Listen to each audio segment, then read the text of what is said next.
বারবার আসা গড় গতিবেগের এই টাইপের অঙ্ক কীভাবে সমাধান করতে হবে দেখে নাও। আমরা জানি দূরত্বকে যদি সময় দিয়ে ভাগ করি তাহলে আমরা পাবো গতিবেগ। তাহলে এখানে মোট দূরত্বটা কত, 6 আর 4 10, উপরে 10 লিখে নিলাম। এবার ডিভাইড করব।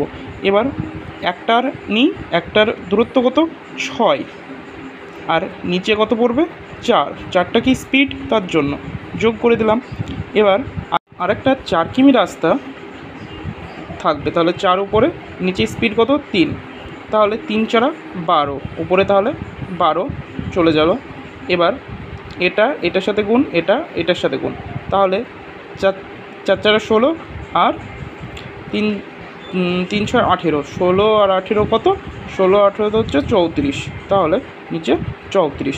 এবার এটাকে তাহলে কেটে দিই, এটা হচ্ছে 5 দিয়ে, এটা 5, 2 দিয়ে, এটা 17, তাহলে এবার ডিভাইড করলে হয়ে যাবে 60কে 17 দিয়ে, তাহলে করে নিই, কত 60, তাহলে 17 3 দিয়ে যাবে 51 হবে, 9 আর উপরে তাহলে 9 চলে যাবে, নিচে 17।